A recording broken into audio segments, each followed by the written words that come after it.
Hi, welcome to Dayton Gaming, etc., the podcast where we cover everything from natural ones to natural 20s and life in between. Uh, my name is Luke, and once again, welcome. Uh, this week at crafting, what happened this week was got some miniatures primed. That's about all I did. I didn't get anything painted this week. Well, priming's painting, but that's just the basic first step. I got them right here. Got a couple of them, you could say. That's just one or two of them.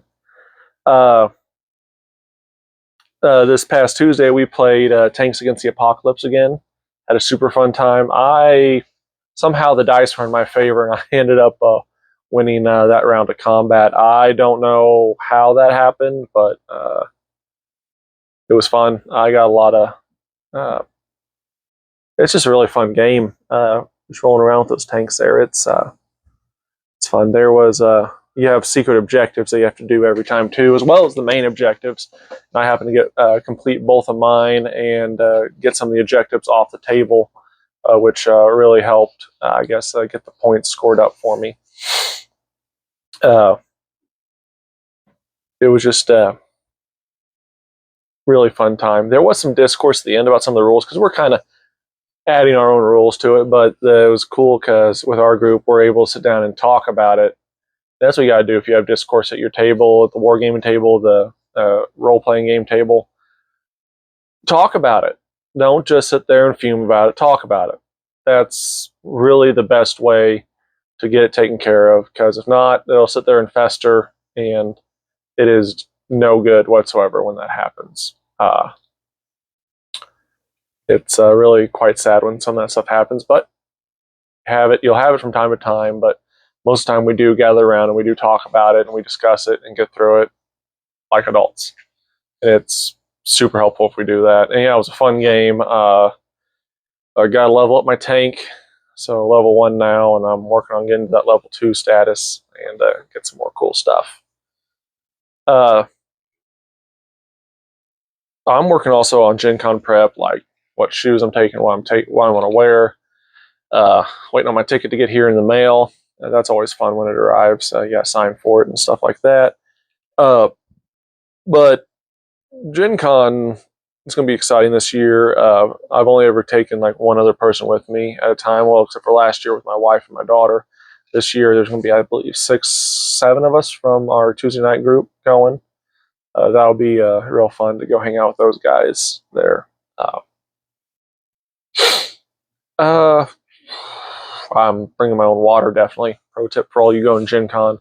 Bring your own water, your drinks. Do not drink out of the fountains. One year I did. That was my first year there. And I found out about the wonderful thing called Concrud or Confluenza or whatever they call it. It's where 80,000 people show up and some drink out of the fountain, someone's sick, and then it just kind of gets spread around. I drank it on Saturday morning because I'd run out of my water, and about Saturday afternoon, Saturday evening, wasn't feeling too hot. Ended up going home that Sunday afternoon early from Gen Con. So haven't drank out of a fountain there since. Fun thing about going to Gen Con is usually the first place I head towards is the Dwarven Forge booth to go either see Stefan Picorni, the owner of it, or Nate Taylor if he's there. It's just 2 good guys to talk to. They're a lot of knowledge about gaming and terrain. Just astounding amounts of knowledge. And just some of the most beautiful terrain I've ever seen. The hand-painted stuff, great. Just amazing. In their booth there, sometimes there's games run at the booth there. I've gone to a couple of their live RPG sessions. That was really cool. Sometimes they have guests like Joe Manganiello, Matt Mercer on there. It was really cool getting to see them. Luke Gygax was there one time. Got to meet him at their live thing, and that was really neat. Amy Dallin as well from Geek and Sundry. That was really cool.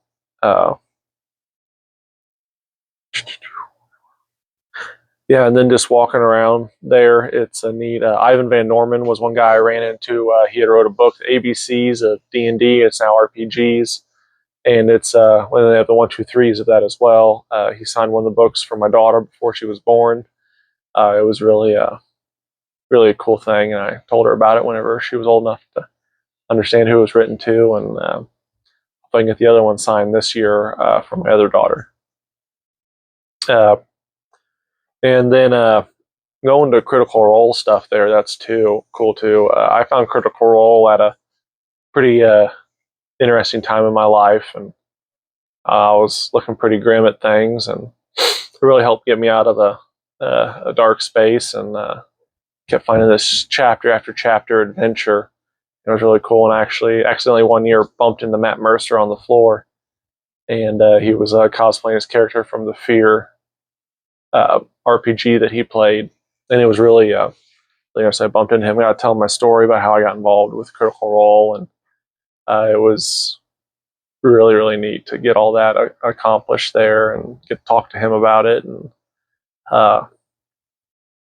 it's always interesting at their booth, which I think they are going to be there this year at the Darrington Press booth. I'm not sure all the cast and characters are going to be there, but stop by the Darrington Press booth and check them out. They're really, really cool.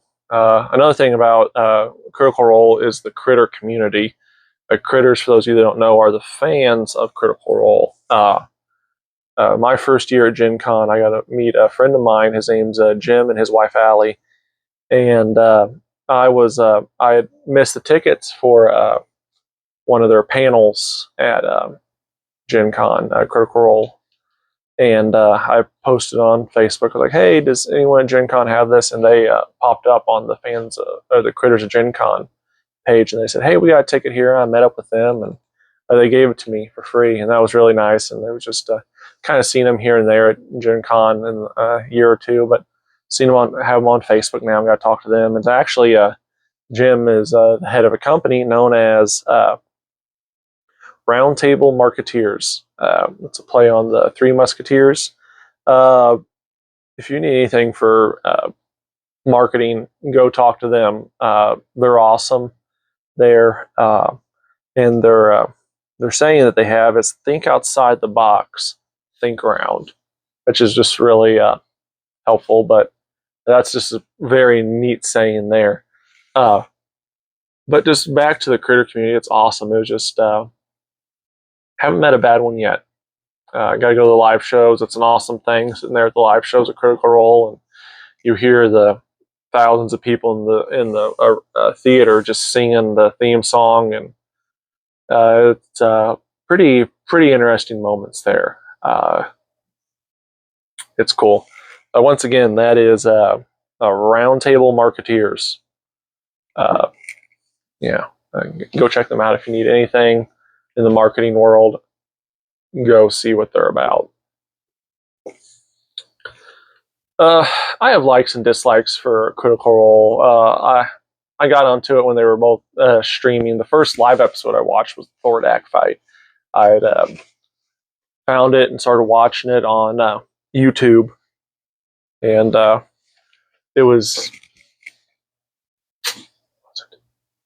what year it was, but it was just really interesting watching it, and then getting caught up and actually getting to start watching them live as it came out on Thursday nights. It was really, what I liked about it was how small it was at the time, just around the table, but it was quickly growing, and it's very interesting to the phenomenon that's become today.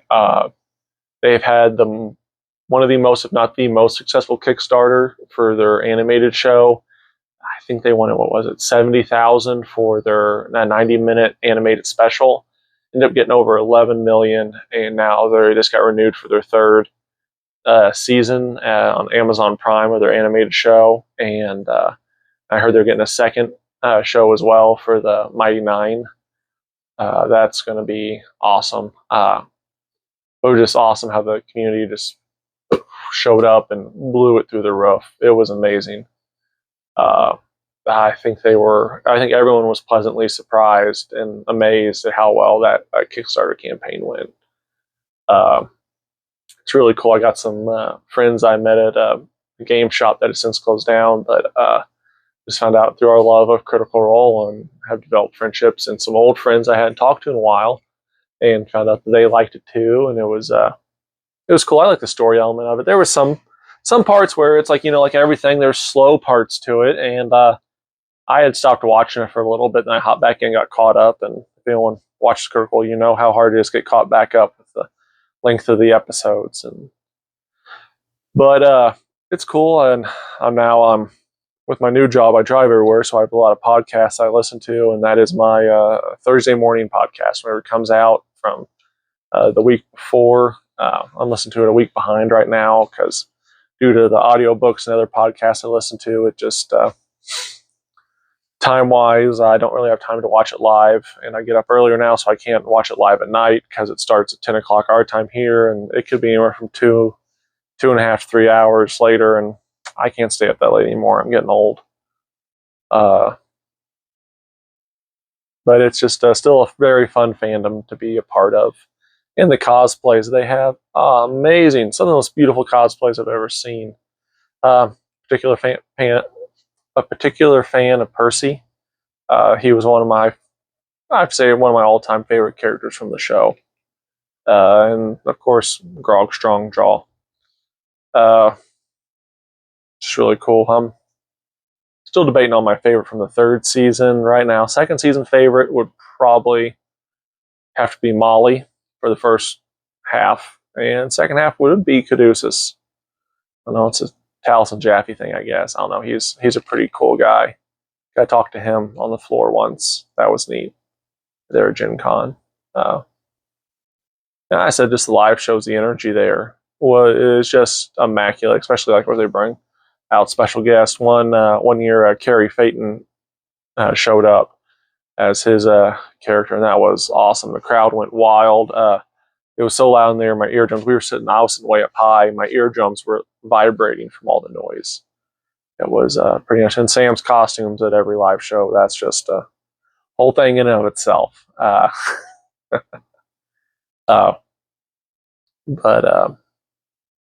it's really cool. If you ever get the chance to go to Gen Con, I'd say take the chance. It could be a once-in-a-lifetime opportunity.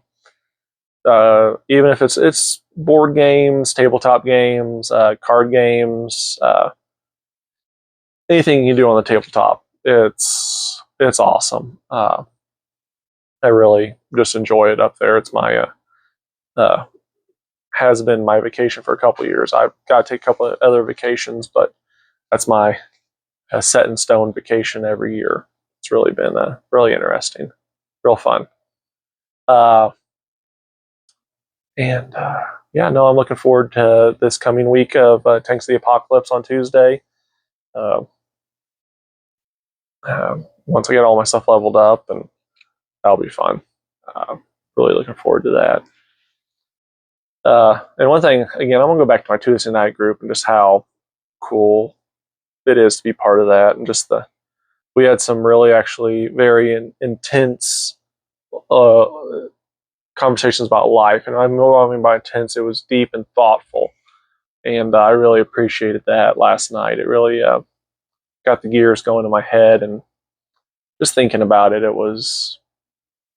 got some thoughts brewing about some possible future plans and just about life in general. Nothing to do with tabletop gaming. It was just about life. And it was really, really cool, really insightful. And I really appreciated it. The subject that got brought up. It just had some thoughts that hadn't been completely thought out yet. And it's been sticking with me all day. And I've been thinking about it and talking about it with some people. And it's cool. And I think that's all the time I'll take up for today. Once again, it's always an honor to know you guys. And I'll see you around.